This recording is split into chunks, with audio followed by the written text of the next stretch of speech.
Bien, a continuación voy a dejar en uso la palabra a nuestro primer ponente, el señor Pedro Pablo Zapata, secretario de Educación y Cultura de la Confederación General de Trabajadores del Perú. Con ustedes, un fuerte aplauso, por favor.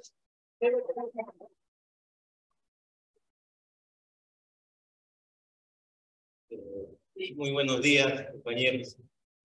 En primer lugar, saludar a todos los presentes con este evento, ya sea presencial o virtual, a nombre de nuestro secretario general, quien me ha encargado, ¿no? Con la finalidad de poder intervenir en este evento que permite de una u otra forma a los trabajadores en general elevar su nivel de conocimiento en cuanto se refiere a la defensa de sus derechos, que están enmarcados en la ley, están enmarcados en la Constitución y en los convenios internacionales. En ese sentido, vamos a establecer en un primer momento por qué las escuelas sindicales. El que les habla en calidad de responsable del área de educación y cultura de la CGTP es un área muy importantísima, al igual que este evento que está organizando la secretaría correspondiente, que es del mismo nivel, pero en diferentes jerarquías. Estamos hablando, primer nivel, que es los sindicatos, segundo nivel, la federación, y en tercer nivel, la confederación, en la cual el que les habla es el responsable. Es necesario que todos los trabajadores en general conozcan principalmente todos sus derechos, porque es la única manera de poder desarrollarlos y exigir su cumplimiento. Tenemos así, por ejemplo, algún trabajador que es amonestado, un trabajador que es suspendido, un trabajador que es despedido. Ahí estamos viendo lo que significa el derecho individual. Pero también tenemos el derecho colectivo, donde está la jornada de trabajo, la negociación colectiva, entre otros temas. ¿Acaso no hemos observado en forma periódica o, si es posible, semanal o mensual, que están llamando la atención a los trabajadores, a los empleadores? ¿Sí? ¿Cómo me defienden? Eso tiene que conocer. ¿Y cómo lo van a saber? Lo van a saber a través de este tipo de charlas que les va a permitir, les reitero, que puedan elevar su nivel de conocimiento. Las escuelas sindicales, el día de hoy podemos tener una mayor ventaja porque ya lo podemos hacer virtual, sin necesidad de trasladarnos. Pero también te genera un tema de necesidad, porque a veces, conforme se va desarrollando la exposición, vienen los interrogantes, los vacíos que pueda tener el trabajador, el afiliado, y pueda preguntar y ver.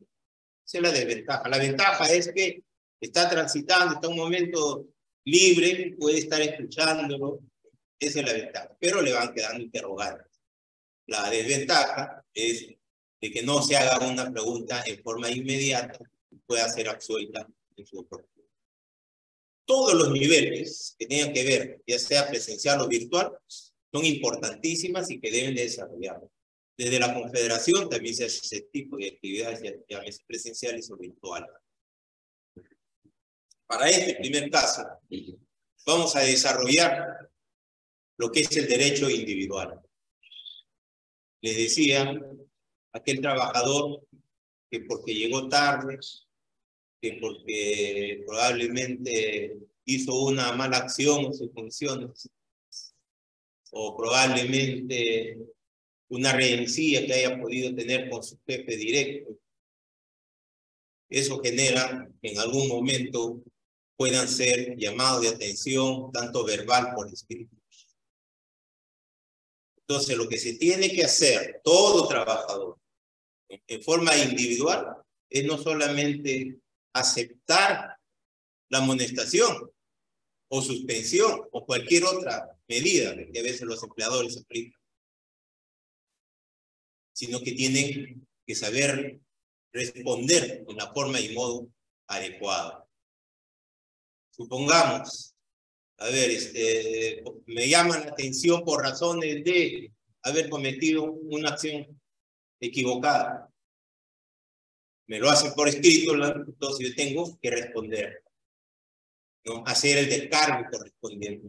Y de preferencia, tiene que hacerlo a través de profesionales que conozcan el tema con la finalidad de que no quede el vacío y la aceptación. Porque después de ese segundo documento que ustedes ya elaboran y se enfrentan a su empleador, lo que tiene que hacer es, si no es satisfecho, es acudir ante la autoridad competente. ¿Con qué finalidad? De no dejar antecedentes a un hecho que después puede ser utilizado. Lo que establece la ley, la reiterancia. Es decir, cometí una primera falta, cometí una segunda falta, ¿no? Y lo otro, la reiterancia, falta grave y despedido. Está enmarcado dentro de las normas legales. Entonces, esa es una primera situación que deben de conocer todo trabajador, ¿no? Además que existe al interior entre empleador y trabajador un reglamento interno de trabajo.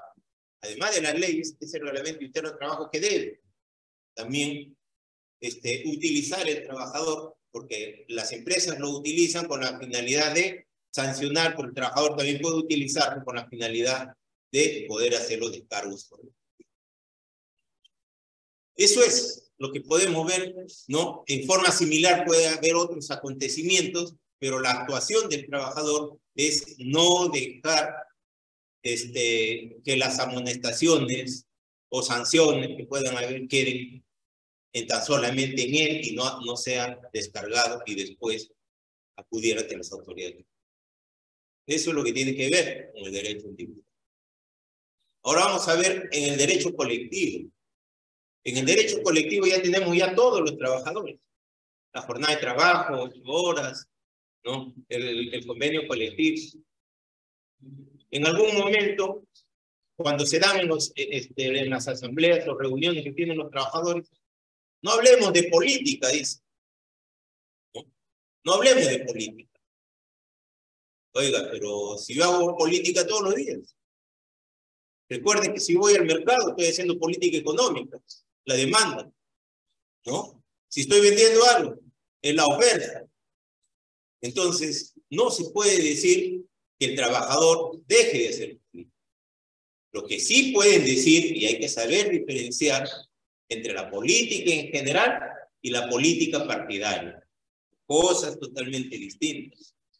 Porque la partidaria son, yo simpatizo por tal o cual agrupación política. Y por eso es que los sindicatos son un frente donde están todas las organizaciones, todas las ideas ideológicas y políticas están en esa organización laboral que significa sindicato. Desde el sindicato, ¿qué buscan? Defender sus derechos. Porque al igual que el trabajador defiende sus derechos, el empleador también defiende sus intereses económicos. Cómo ganar más y cómo pagar menos, ¿no? El ejemplo muy práctico que tenemos es en el caso de ustedes.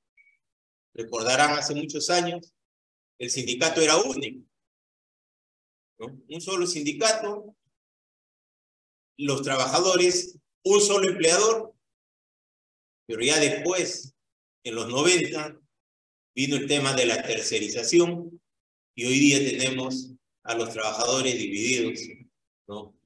Contratados, terceros, etc. ¿Qué se busca con ello? Uno, dividir a los trabajadores, porque ya no es un solo frente como organización sindical que dependían y paralizaba toda la actividad en general. Pero bajo esta modalidad que existen terceros, ¿no? Uno cobrando, el otro desarrollando el mantenimiento, etcétera, y lo de la telefónica propiamente dicho ha quedado reducido a una mínima expresión. Eso se ha venido desarrollando. Acuérdense también, por ejemplo, un ejemplo también muy en particular es la Federación de Empleados Bancarios. La Federación de Empleados Bancarios ponía en jaque el país. Recuerden que una paralización de la Federación de Empleados Bancarios paralizaba la economía allá en los años 70 en adelante, Colorado. Y el gobierno se veía obligado a intervenir o resolverlo en términos más cortos. Y es ahí como los intereses económicos buscan cómo salir y resolver esos problemas para ellos, problemas de poder obtener una mayor margen de utilidades a ser distribuido entre los accionistas. Entonces, como ustedes pueden ver, el día de hoy se necesita un mayor esfuerzo por parte de los trabajadores para poder organizarse. Tenemos desde el sindicato, no sé, las actividades que se han tercerizado acá, que tienen sus propios sindicatos y que defienden sus propios intereses o en su defecto que no tienen ninguna relación con la empresa principal, sino que son terceros. Entonces, ahí es un mayor esfuerzo que tiene que hacerse con la finalidad de que el trabajador pueda adquirir un mayor conocimiento y poder defender su derecho. Recuerden el pico más alto que tuvo los trabajadores en general y que también lograron poner en jaque al país en general fue en julio de 1977, en la cual el país paralizó por 3 días consecutivos a través de un paro que se hizo allá en el 19 de julio del 77 a través de la CGTP y de una coordinadora, ¿no? Unitaria. ¿Y qué motivó? En ese entonces el gobierno de Morales Bermúdez convocara a una asamblea constituyente y cambió la estructura del país. Y a partir de ahí tuvimos nuestra constitución del año 1979 y que no duró mucho.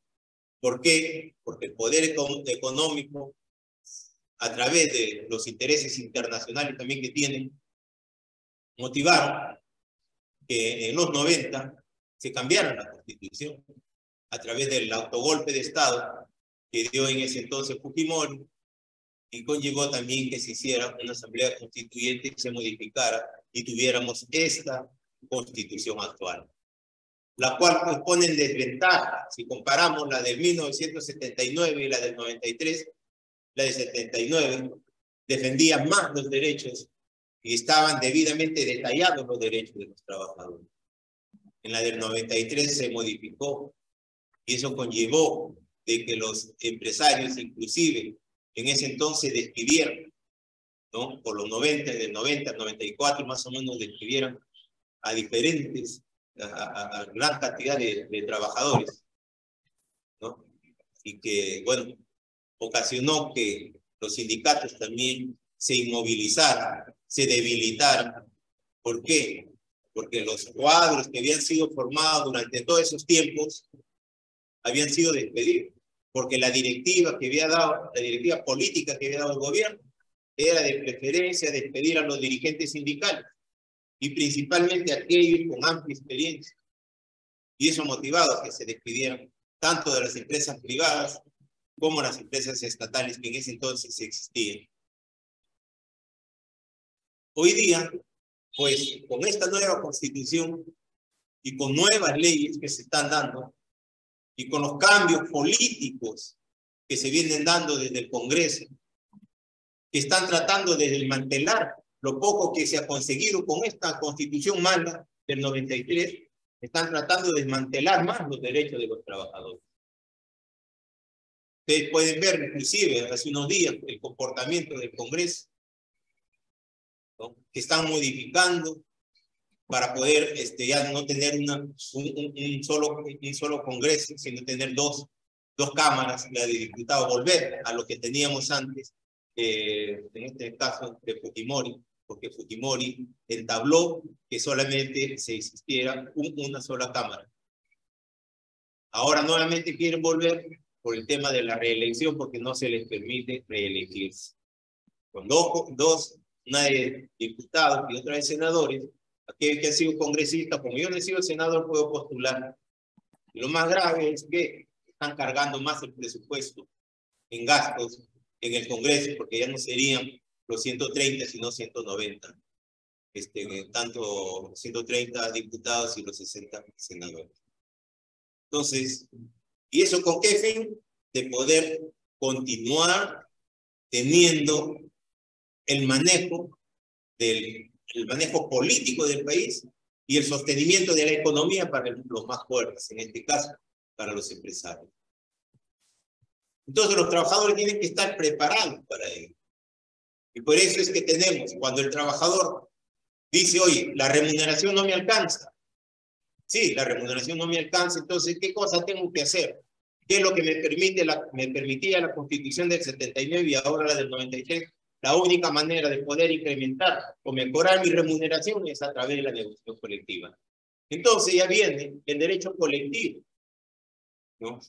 En la cual los trabajadores, pues, desde el momento que se reúnen con la finalidad de exigir ciertas condiciones económicas, ciertas condiciones laborales, ya está tomando decisiones, como les indicaba, de carácter económico.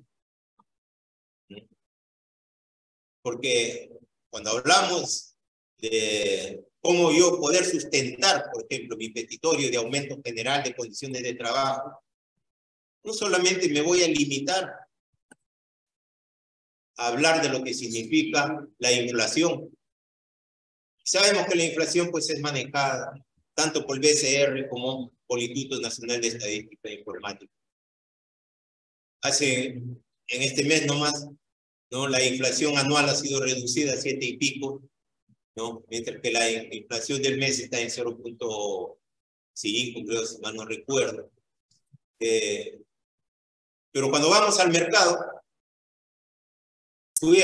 hace 3 días fui al supermercado y observo, yo veo los diferentes precios y lo que me llamó bastante la atención, uno de los productos que es de uso cotidiano, el lácteo, por ejemplo, que costaba hasta hace unos días atrás entre 2 y 2 soles 50 la unidad, pasaba a costar 7 soles 50. Es decir, subió 200% más. Entonces, eso se ve reflejado en las estadísticas del Instituto Nacional. ¿Qué factores consideran? Porque ellos hablan de toda una canasta básica para poder yo, determinar cómo va la economía de tu país en cuanto a la inflación. Y vemos, pues, de que se te considera, gastos en diversión, etcétera. Cuando si con el sueldo mínimo, ¿qué diversión voy a tener? ¿No? Entonces, vemos pues que ese tipo de estadísticas no es adecuado para que el trabajador pueda utilizarlo como sustento en su negociación colectiva. Hay otros factores muy importantísimos. Por ejemplo, la utilidad que tiene anual la empresa. Cómo se ha incrementado 25, 30, 40, 50% comparado con el año anterior nada más. Es decir, si ganó 300 millones, un 20% estamos hablando que ya en este año ganaría 360 millones. Y si es una empresa minera, ni que hablar. Entonces, ahí estamos viendo otro factor, inflación. Estamos viendo el tema de la utilidad de la empresa. Pero hay otros factores, se dice. Por ejemplo, la empresa telefónica con tanta cantidad de trabajadores y con tanta cantidad de equipos, ¿no? Produjo, disculpe la relación que haga, ¿no? Produjo 100. ¿Qué hace la empresa? No, yo quiero ganar más. Allá, redúcenme el número de trabajadores, redúcenme los costos. Y al final, con las mismas maquinarias, sin necesidad de incrementar el número de trabajadores, entonces el costo de producción de la empresa se reduce. Y eso, pues, se denomina productividad. ¿Cuánto más produzco yo? ¿Cuánto más produzco yo sin cambiar nada de lo que sea? O lo reduzco, pero no lo puedo incrementar. Eso se llama la productividad. Mi producción es 1000. El próximo año tengo que producir 1500. Y para producir los 1500 tengo que reducir, en este caso, mi productividad. Y poder obtener esa utilidad que me estoy proyectando. Entonces, ahí tenemos otro factor. Hay que considerar también, por ejemplo, para la defensa de su negociación colectiva, cuando las empresas modernizan, ¿no? Modernizan equipos, maquinarias, etc. Y eso va a conllevar a dos efectos directos. Uno, como son equipos más modernos, se necesita menos cantidad de trabajadores. En algún momento vamos a ver que los robots van a reemplazar a los trabajadores. Pero por el momento todavía se necesita el intelecto y la mano del trabajador. Entonces, lo que está haciendo es que la empresa también, al modernizar, está buscando mejorar su producción, su productividad y su utilidad. O sea, ese es otro factor que también puede ser utilizado. Tenemos, por ejemplo, cuando el trabajador va a su centro de trabajo y el tema del combustible subió y conllevó a que los pasajes suban. Ahí vienen las condiciones de trabajo. Entonces yo, para poder ganar lo que yo percibo, tengo que gastar más. Es decir, de mi presupuesto gastar más, mientras que mis ingresos se mantienen estáticos. Entonces, cuando el costo de la canasta familiar, ¿no?, se ve incrementado, eso afecta directamente la remuneración del trabajador. ¿Por qué? Ya no va a comprar lo mismo, ya no va a gastar lo mismo, sino que tiene que incrementar más para comprar los mismos productos o utilizar los mismos servicios. ¿Se dan cuenta? Entonces, observamos, pues, de que cuando se tiene que hacer las exigencias laborales, se necesita, pues, hacer un análisis en general, un análisis político, un análisis económico, ¿no? Porque la inflación, todo eso está manejado a través de los gobiernos, no de las empresas. Y cuando tenemos que ver los intereses propiamente de las empresas, observamos, pues, su producción, productividad, etcétera, que ya se les ha explicado. Entonces, como ustedes pueden ver, eso es en el derecho colectivo. Pero también tienen otro tema adicional. Por ejemplo, la jornada de trabajo. Hoy día vemos, pues, que en algún momento algunos funcionarios de las empresas agarran y le dicen: oye, pero un ratito, media horita más. No, ponte la camiseta y le da el palmazo en la espalda. Ponte la camiseta y le empresa. ¿Qué es media hora? Pero es media hora, que significa jornada de trabajo, que para la empresa hay más producción y más ingresos, mientras que ellos buscan no pagar las horas extras. Entonces, cuando hablamos jornadas, tenemos que ver que la ley y la Constitución nos dice que la jornada de trabajo son 8 horas, ¿no? En algunos centros de trabajo, vía convenio colectivo, ¿qué cosas logran? Que su alimentación esté dentro de esa jornada de las 8. Otras empresas lo que realizan es: no, un momentito, esta es tu jornada de trabajo, pero no está considerado alimento, por tanto tienes que elaborar media hora más. Entonces, vemos, pues, que en el campo colectivo también los trabajadores tienen que estar preparados, conocer sus derechos. Ya saben cómo tienen que hacer la presentación de su pliego de reclamos, sus exigencias. Eso ya lo han visto, porque, bueno, lo desarrollan ustedes. Desde un proyecto que lo elabora la Junta Directiva, luego ese proyecto que es llevado a la Asamblea General. En la Asamblea General se discute, los trabajadores alcanzan sus propuestas, ¿no? Y todas esas modificaciones van en su libro de actas, ¿no?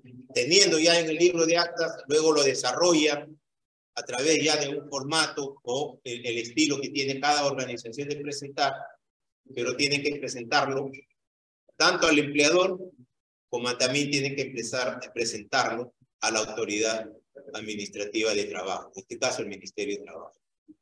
Entonces, esa es la formalidad, ¿no? Pero de ahí también viene el tema de la defensa propiamente dicho, porque cuando ustedes en esa asamblea aprobaron este pliego, también aprobaron una comisión que va a defender esta negociación colectiva. Y tiene que indicarse también, ¿no? Tiene que indicarse en el libro de actas quiénes son. Y además tiene que darse las facultades, inclusive para poder firmar el convenio colectivo. Porque así también lo establece la ley, ¿no? Entonces, con ello, nombrada su comisión, se presenta el pliego de reclamo, ¿no? La ley de relaciones colectivas de trabajo, la 010-2003-TR, que establece que una vez que se presenta, dentro de los 10 días, el empleador tiene que convocar a la representación de los trabajadores, ¿no? En este caso, la empresa tiene que convocar a la representación de los trabajadores para instalarse, en la cual se elabora un acta de instalación. Con esa acta de instalación, a partir de ahí, comienza la negociación directa, lo que se llama la negociación o trato directo, ¿no? Entonces, observamos, pues, que entramos en una primera etapa, porque la ley, la 010-2003-TR, establece 3 etapas. La primera, la negociación directa. La segunda etapa, que es la conciliación o audiencia de conciliación. Y la tercera etapa, en la cual el trabajador o los trabajadores deciden entre irse al arbitraje o irse a la huelga. Para la primera etapa, ya se les indicaba la negociación directa. Antiguamente, con las normas anteriores, te daban un plazo para negociar. Cuando se modifica la ley en los 90, las partes pueden negociar el tiempo que deseen necesario hasta que una de las partes, ya sea el empleador o ya sea el trabajador, concluye con la negociación directa. Entonces, concluida esta primera etapa, los trabajadores y el empleador dan a conocer a la autoridad administrativa de trabajo con la finalidad que los convoque a la conciliación. Sucede lo mismo. Se presentado, la autoridad de trabajo los convoca y se instala. A través de un acta se elabora la instalación de la conciliación.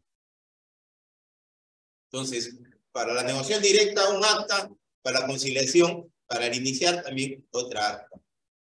¿Y cuánto tiempo van a negociar? Con las normas antiguas que ya han sido derogadas, ya no hay plazo. Al igual que el trato directo, se negocia el tiempo que sea necesario, que crean conveniente las partes, hasta que uno de ellos diga: se acabó la negociación en la conciliación. Y hay que recordar que en la conciliación ya no solamente participan el empleador y el trabajador, sino que también participa la autoridad de trabajo. ¿Y cuál es la función de la autoridad de trabajo? Ahí hay que diferenciar, porque algunos dicen: no, vamos al Ministerio de Trabajo, porque el Ministerio de Trabajo puede imponer a la empresa un aumento. Vale. El conciliador tan solamente lo que hace es pedirle a las partes que traten de alcanzar propuestas con la finalidad de llegar a un punto de equilibrio, no a un punto donde las partes puedan tomar la decisión de arribar a un acuerdo. Y si no llega a un acuerdo, magnífico, pasarían a la tercera etapa. Y le decía, en esta tercera etapa, el trabajador o los trabajadores pueden decidir entre irse al arbitraje o irse a una huelga. ¿Qué es lo más recomendable? ¿Qué es lo más recomendable en una negociación? Si eres trabajador del Estado, yo te recomiendo mejor vete por el arbitraje. Porque el Estado, si no está en el presupuesto, no hay incremento, y por más que hagas huelga, no te van a dar. Esa es la diferencia. En el caso de ustedes que están en el sector privado, 728,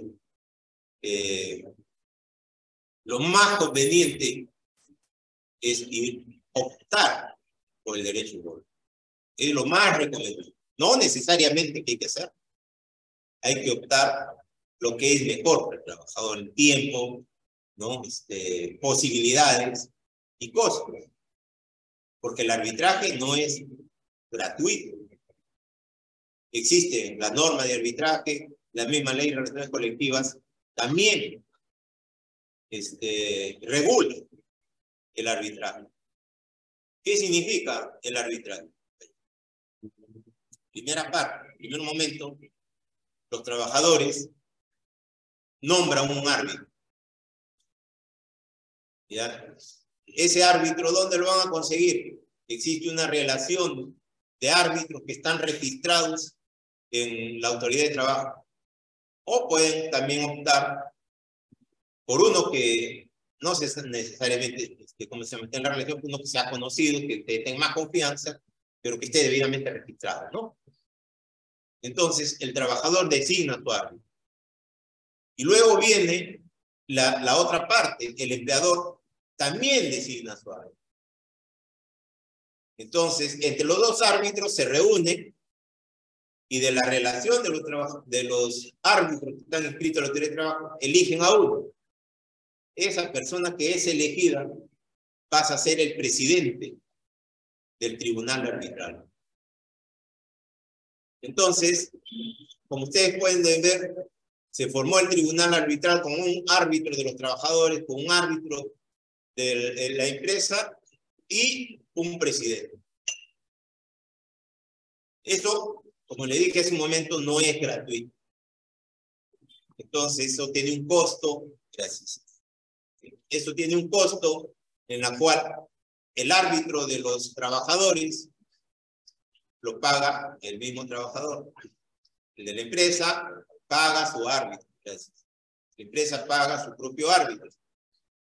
Y al presidente le pagan el 50% cada uno.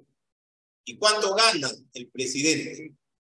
Está en función a un porcentaje que está establecido en la ley, en la cual le dice que sobre lo que ganan sus árbitros, se le tiene que pagar al presidente un 25% más por la responsabilidad que tiene. Entonces, en la ley te indica cuánto es lo que tienes que pagar por cada uno de los árbitros.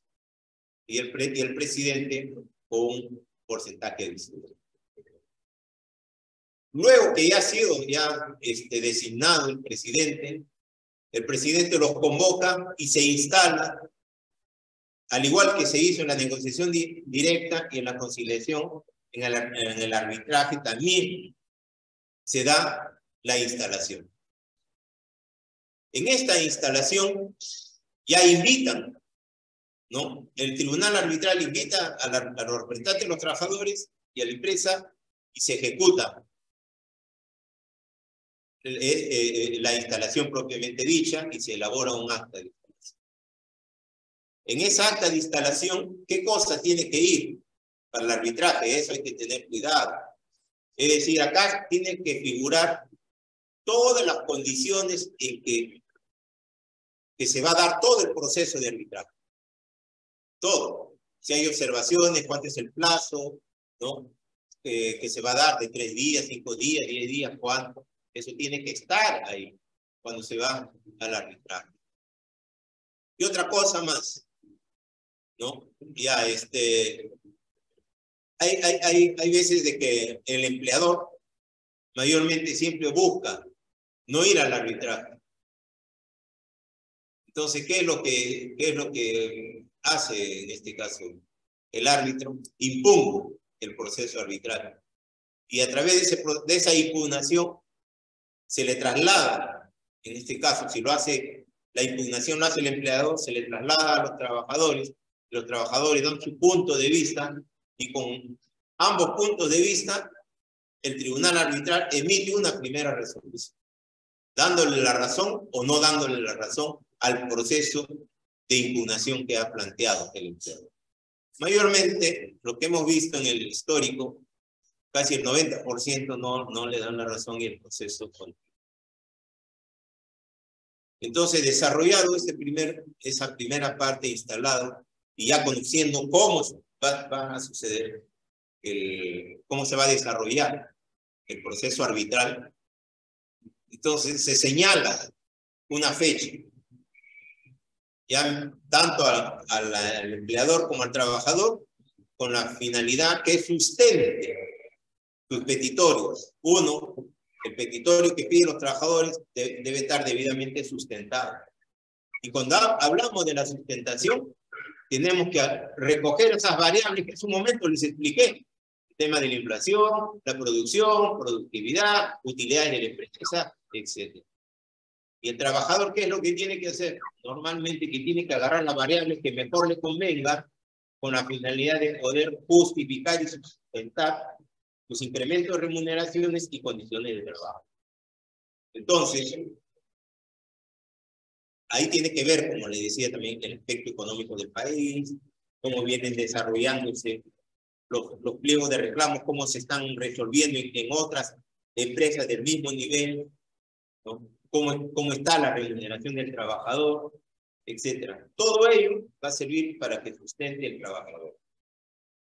De otra parte, el empleador va a justificar diciendo que es imposible porque su producción se ha reducido, ¿no? Que sus utilidades son menores comparado con el año anterior, van a tratar de justificar. Es decir, cada quien, defendiendo sus propios intereses, hace la fundamentación y utiliza las variables económicas, las variables políticas que se dan a través de la gestión económica del gobierno, ¿no? Que se utiliza en eso. No olvidarse que también una de las variables es el tipo de cambio, ¿no? Porque la economía del país depende mucho, ¿no? Depende mucho de cómo se comporta el dólar. Y si bien es cierto, hoy día en el mundo ya se está hablando la posibilidad de que el dólar ya sea el patrón mundial de comercio como moneda de cambio, como consecuencia de esta guerra que se viene dando entre Rusia y Ucrania, ¿no? Y las constantes también sanciones económicas que impone Estados Unidos unilateralmente para afectar a diferentes países, como el caso, por ejemplo, que tenemos solamente acá en el Perú, Venezuela, ¿no? Nicaragua, Cuba, etcétera, porque no estoy de acuerdo con su política económica que aplican esos países. Hay que sancionarlos económicamente, no invertir, no venderles productos, etc. Asfixiarlos económicamente. Bueno, pero es otro tema más político. Pero ustedes deben de utilizar todas estas variables. Número de trabajadores. Por ejemplo, el año anterior trabajaron con 1000. Hoy día tenemos 900. Mejoró la productividad, ¿no? Entre otros factores. Para eso a veces es recomendable que contraten un profesional, de preferencia un economista. Bueno, hay contadores que se han especializado también asesorando en acciones colectivas, pero que necesitan que justifiquen la petición de ustedes. Porque la ley establece que una vez que justifica, sustenta cada quien su propuesta, el tribunal arbitral, ¿qué cosa les va a indicar? Va a coger el que mejor se acerca al comportamiento de la economía, el que mejor se acerca a cómo se están dando los incrementos remunerativos en los mismos sectores, cómo está el sueldo de los trabajadores, cómo está la producción de esta empresa comparado con la otra empresa, etc. Eso considera. Por eso es de que se le recomendaba al profesional con la finalidad de que puedan llevarnos a un punto, ¿no? Porque la propuesta ya final, recuerden, y eso yo les recomiendo, bueno, en calidad también soy abogado, también economista, ¿no? Lo recomendable es que tu propuesta sea la más asequible, la que ustedes crean que con eso se puede firmar. Entonces, con ello, ya ustedes, al momento que presentan su propuesta bastante afinado para que pueda el tribunal tomar su propuesta, porque tiene que tomar cualquiera de las dos propuestas, la que más se acerca a la variable que les he indicado. Entonces, una vez que hace eso, el empleador, el tribunal también puede tomar, si supongamos que coge la propuesta de los trabajadores ¿no? Y esa propuesta, ustedes piden, por decir, un incremento de 100 soles diarios. Lo que puede hacer el tribunal es amenguar un poco ahí y decir, bueno, como no voy a tomar los 100, yo, como en mi resolución arbitral, les propongo que sea el aumento que tenga que otorgar el empleador, puede ser 80, puede ser 90, ya dependiendo de la justificación que haga el tribunal arbitral. Entonces, por eso es que se recomienda que los trabajadores alcancen una propuesta bastante cercana a la solución. Muy realista, y de esta manera puedan lograr el objetivo que tienen. Porque si agarra la contraparte, la propuesta del empleador, ahí sí pues no va a satisfacer probablemente la solución a través del laudo arbitral. Porque la resolución que emite, ¿no? La resolución final que emite el tribunal se denomina laudo arbitral, y ese laudo arbitral tiene el mismo peso que una sentencia judicial. Entonces, que es cierto que puede ser impugnado conforme lo establece la ley, ¿no? Que no se haya hecho la fundamentación correspondiente o se haya distorsionado lo que hayan pedido las partes. Por eso se puede, cualquiera de las partes podría impugnar el laudo arbitral, pero ya no al tribunal arbitral, sino a través del Poder Judicial. Y no a primera instancia, sino en la segunda instancia, que son las salas laborales. En esa instancia es donde se tiene que acudir con la finalidad de impugnar el proceso. Lo puede hacer el empleador, lo puede hacer el trabajador. Ahora, ese es cuando el trabajador decide irse a un arbitraje. Tenemos la otra etapa, que decide, vámonos directamente. ¿Qué es lo que yo más recomiendo para los trabajadores del sector privado? En el sector privado puede tomar decisiones el directorio, la gerencia. Bueno, ya para evitar la huelga, ya otorgan ese poco que falta y firma. Cosa que en el Estado no. En el Estado tiene que estar en el presupuesto. Y recuerden que el presupuesto, por ejemplo, el presupuesto del 2024 ya se está formando desde el mes de febrero, ya se está desarrollando. De tal forma que cada una de las entidades lo eleva a sus niveles. Por ejemplo, una institución del Estado elabora, llámese Senami, el Senami elabora su presupuesto al año 2024, enero, febrero, marzo. Eso luego lo eleva al Ministerio del Ambiente. El Ministerio del Ambiente elabora un solo presupuesto para todo el sector, ¿no? Y a partir de ahí lo eleva a la Presidencia del Consejo de Ministros, quien elabora todo el presupuesto nacional. Y después del presupuesto nacional pasa al Congreso. Estamos hablando de febrero, ¿no? Marzo, abril, mayo, junio, ¿no? Julio, agosto, octubre, noviembre y diciembre, que con la Junta se lleva para su aprobación en 2024. Y si tu pliego lo han presentado este año, no han considerado en el Estado el incremento remunerativo, porque ellos tratan de ajustar, porque el Estado busca gastar cada vez menos, ¿no? En cambio, en el privado, ¿no? Se toman decisiones de carácter colectivo o individual, dependiendo, y toman la solución. Pero para poder ir a huelga, se necesitan ciertas condiciones. No es de que yo apruebo la huelga y voy. Recuerden que ¿por qué crees que el Ministerio de Trabajo, ¿no? le declara improcedente la huelga? En la primera etapa, el momento que yo presento mi plazo, ¿no? Se resuelve a través de una improcedencia o le da la razón y le declara procedente la huelga. Si te declaran procedente, entonces tú puedes realizarlo sin ningún problema. Puedes solicitar inclusive que se te pague la remuneración. Pero si se te declara improcedente, ¿y por qué te van a declarar improcedente? Porque no has cumplido con los requisitos que están establecidos en la Ley de Relaciones Colectivas, en la 010, ¿no? Ahí te precisan. ¿Qué requisito tienes que hacer? Uno es que tú cumplas con la ley y con tus estatutos. Con tus estatutos, ¿cómo? A través de cómo se convocan las asambleas, cómo se toman los acuerdos, mayoría, cómo.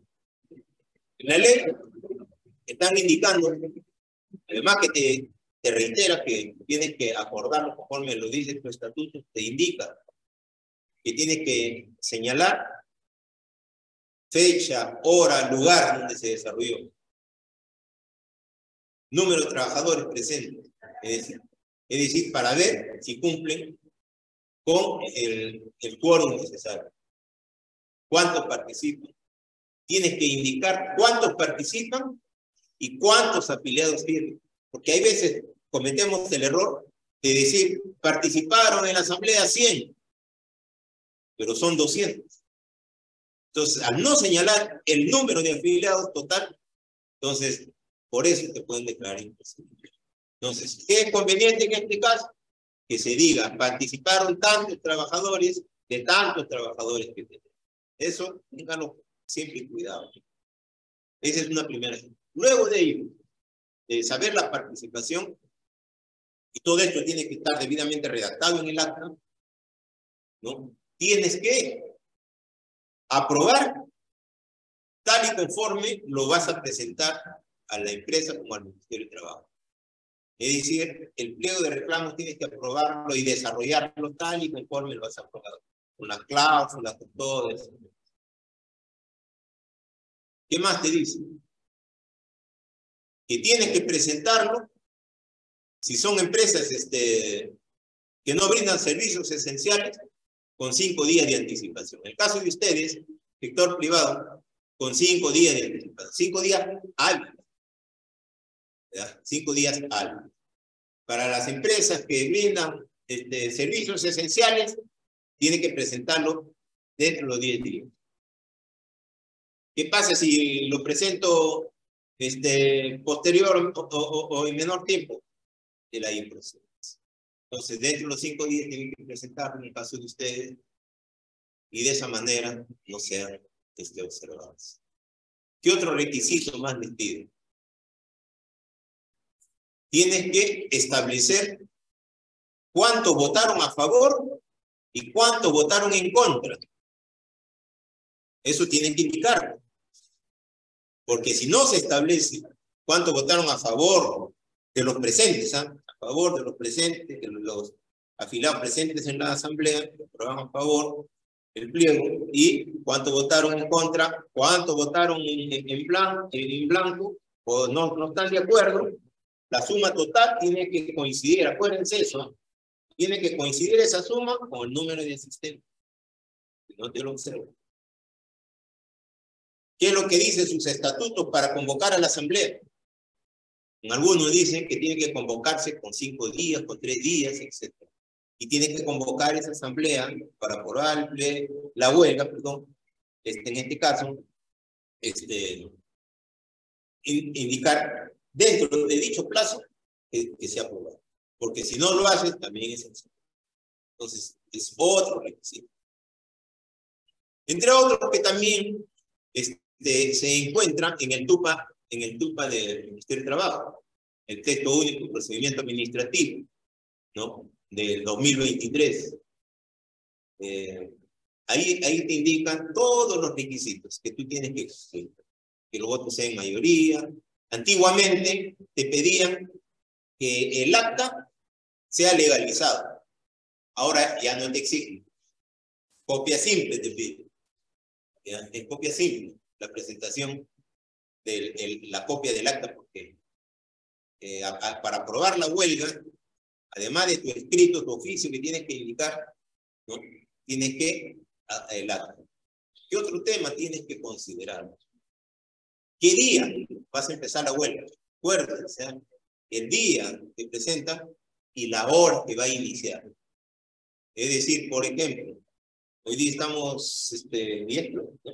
Estamos 10. El día, yo quiero empezar el día 12, la huelga. Ahí yo tengo que indicar que empiezo el día 12, algunos dicen de las 00 horas, otros más seguros para evitar problemas 00.0 .1 recién, horas, es decir, al segundo del día lunes 12, indican que iniciaría la huelga, es decir, el día más la hora. No vayan a obviar ninguna de esos. Bien, eso.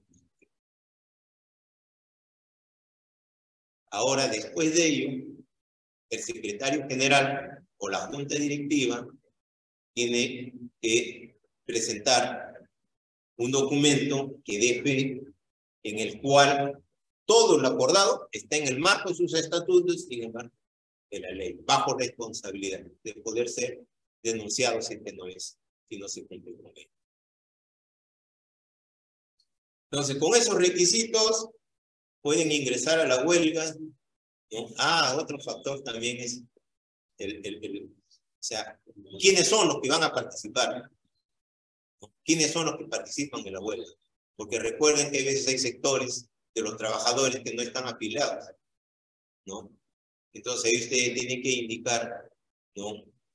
Yo recomiendo mayormente en ese caso es que van a participar todos los afiliados que laboran en la empresa. Los afiliados que laboran en la empresa, con eso se resuelve. Y ya estás expedito para iniciar tu huelga. Iniciar la huelga, bueno, ustedes ya creo, ya tienen experiencia ya de lo que es el inicio de una huelga. Sabes cuándo comienza, si no sabes en qué momento termina. Pero para eso también hay que ser estratégico. Como les decía, ver posibilidades de poder arribar a un acuerdo. Es recomendable que ustedes de iniciar la huelga traten de resolverlo en el término más corto. Porque a veces algunos empleadores ya pensando, oye, si ya hicieron 20 días de huelga, me dan 30, ¿ya? Van a perder por debilidad. Entonces, en ese sentido, es recomendable de tratar de arreglar los acuerdos o las razones por las cuales se han ido a la huelga, ¿no? En el término más breve posible. ¿Cuánto tiempo? Breve, no sé, dependiendo de las condiciones en que se desarrolle la petición de ustedes. Entonces, eso tiene que ver también con lo que es el derecho colectivo, que es lo que mayormente los trabajadores están a la expectativa anualmente, en algún momento también firman por 2 años negociaciones. En algunos otros sectores he visto que hasta 3, 4, 5 años se han negociado. Pero ese tipo de negociación a largo aliento no es recomendable. Y peor en tiempo de crisis. ¿No? En tiempo de crisis, de inflaciones altas, recuerden que el mes pasado hemos estado con 8% de inflación, ahora estamos con 7.8, 7.9 de inflación. O sea, es altísimo.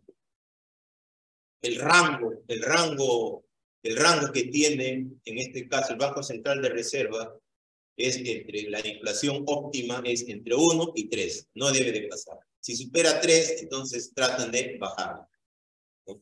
Bajo diferentes modelos, una de ellos es desplazando, como les decía, maquillando, ¿no?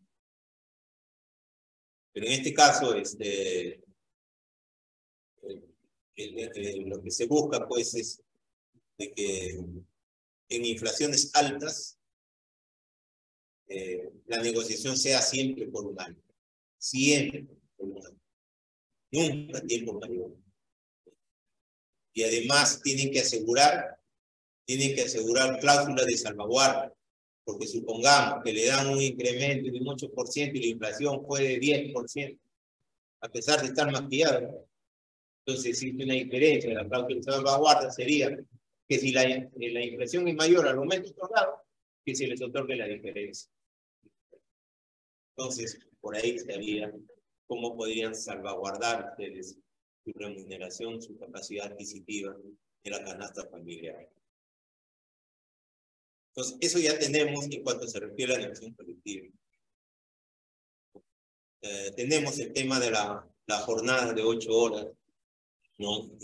Algunos los hacen con turnos, ¿no? Trabajan 3 turnos consecutivos, otros trabajan 2 turnos. Y ahí hay que tener cuidado, porque cuando son turnos rotativos,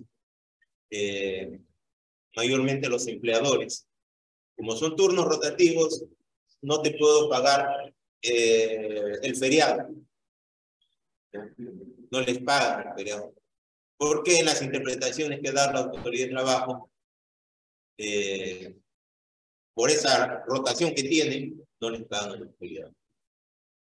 Y eso sí hay que exigirlo en las diferentes instancias, o llámese a través de la negociación colectiva.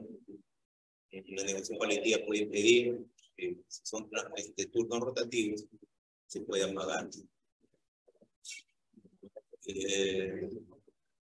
Bien, entonces, como ustedes pueden ver, ya hemos visto las dos etapas, ¿no? El derecho individual, el derecho colectivo, y que ustedes puedan defenderse. Recuerden que la huelga, solamente en este caso, se pueden dar de acuerdo a las normas legales del 90 adelante, se pueden dar por dos razones: por la negociación colectiva o por incumplimiento de convenios colectivos o incumplimiento de leyes. Pero ahí está la trampa que han hecho estos fascinerosos. Si te incumple el convenio previamente, tiene que haberlo judicializado. Si incumple la ley previamente, tiene que haberlo judicializado. Si no lo judiciaron, te van a declarar improcedente. Pero la gran mayoría de los trabajadores, si hay incumplimiento, siempre se van a la huelga. Pero siempre hay que tener el cuidado correspondiente. Hay que tener los cuidados. Que pueden hacerlo, sí, no, pero con los cuidados. ¿Qué otro tema? Tenemos, después de la jornada, tenemos un tema de los sobretiempos, ¿no? Que está en función a cuánto gana el trabajador. Si gana el sueldo mínimo, hacia abajo, porque hay trabajadores que ganan inclusive menos del mínimo, se le tiene que pagar las sobretasas de turno, ¿no? Que es del segundo y tercer turno de 25% y luego 35% después de las 7 de la noche, el 35% hacia adelante, ¿no? El turno de amanecida que le llaman. Tendríamos eso, las sobretasas, el tema del sobretiempo, que se paga pues en función a lo que establece también la ley, ¿no? Dependiendo de la remuneración. Y bueno, lo otro es que también lo tengan a través del convenio colectivo, que se pagan unas sobretasas adicionales, ya sea por los turnos, por trabajar turnos rotativos, que pagan una sobretasa adicional por el segundo y el tercer turno, y también por los sobretiempos que en algunas empresas los trabajadores logran que se les pague un porcentaje mucho mayor de lo establecido en la ley. Bien, creo que con eso hemos tocado lo más básico para los compañeros. Como es un nivel básico, ¿no? Ya después se podría desarrollar otro tema para el siguiente nivel, cómo hacer la sustentación de carácter económico, con ejemplos, todo eso. Pero por el momento creo que hemos llegado, ojalá que logren satisfacer las preocupaciones y hayan adquirido los conocimientos. Si hubiera alguna pregunta por parte de los trabajadores, ¿no?, que están presentes o en su defecto virtual, estamos guiados a poder resolver. Gracias por mi parte. Muchas gracias, don Pedro Pablo Zapata, secretario de Educación y Cultura de la Administración General de la Administración. No sé si me pueden apoyar en preguntas a través del chat. ¿Hay alguna pregunta? ¿Alguno de los participantes desea formular alguna pregunta? Bien, como no hay preguntas, entonces, estimados participantes, vamos a hacer un break de 10 minutos y continuamos con la ponencia del señor Anderson Pareja Gálvez, que es introducción al laboratorio. ¿Ya? Entonces hacemos un break de 10 minutos y luego continuamos con la ponencia con el siguiente ponente, Anderson Pareja Gálvez. A todos ustedes, muchas gracias, y especialmente a nuestro primer ponente, don Pedro Pablo Zapata, nuestro agradecimiento en nombre del Sindicato Unitario de Trabajadores del Perú. No, al contrario, les agradezco por la invitación también y le reiteramos el saludo de nuestro secretario general, ¿no?, Jerónimo, quien está también, está preocupado por esto, me llamó temprano a indicarme que no deje de asistir, ¿no? Pero acá estamos, ya hemos cumplido y seguiremos apoyándolo en lo que ustedes crean más conveniente. Muchas gracias.